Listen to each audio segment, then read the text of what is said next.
नमस्कार दोस्तों, women who change the world में हमारी आज की नायिका हैं कादम्बनी गांगुली। कादम्बनी गांगुली भारत की पहली महिला स्नातक और पहली महिला फिजिशियन थी।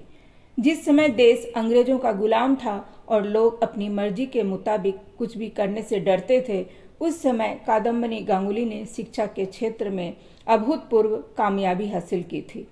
वह दक्षिण एशिया में पश्चिमी चिकित्सा पद्धति में प्रशिक्षण लेने वाली पहली महिला थी। उस समय उनकी पढ़ाई और नौकरी को उच्च कुलीन वर्ग में काफ़ी बुरा भला कहा गया, लेकिन उन्होंने परवाह नहीं की।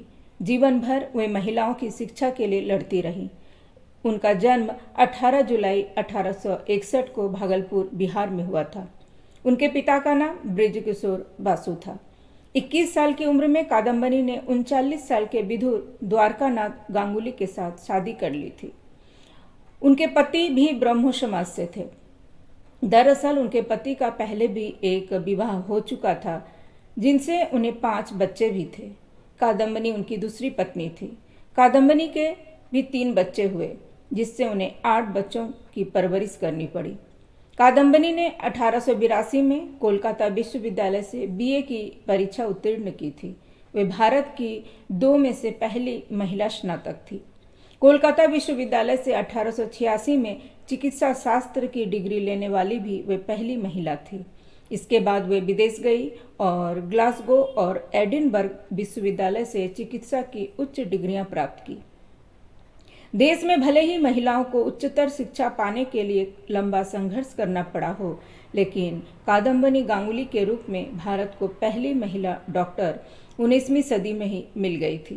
कादम्बनी गांगुली को न सिर्फ भारत की पहली महिला फिजिशियन बनने का गौरव हासिल था, बल्कि वे पहली साउथ एशियन महिला थी जिन्होंने यूरोपियन मेडिसिन में प्रशिक्षण लिया था। द्वारकानाथ महिलाओं की स्थिति में सुधार के लिए पहले से ही प्रयत्नशील थे। कादम्बनी इस क्षेत्र में भी उनकी सहायक सिद्ध हुई।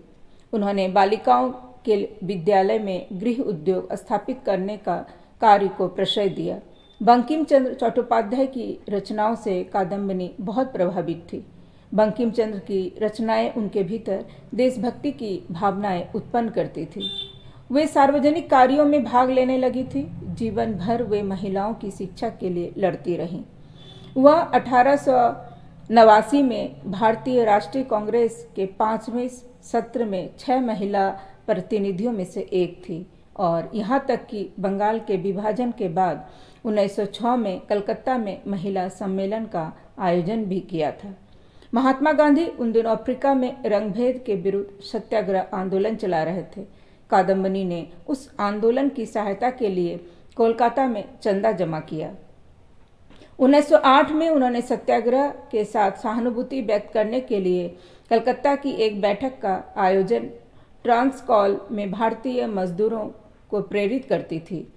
उसने श्रमिकों की सहायता के लिए धनराशि की सहायता से धन एकत्र करने के लिए एक संघ का गठन किया।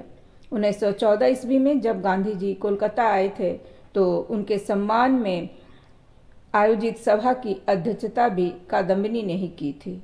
उनका मृत्यु 3 अक्टूबर 1923 में कोलकाता में हो गया था।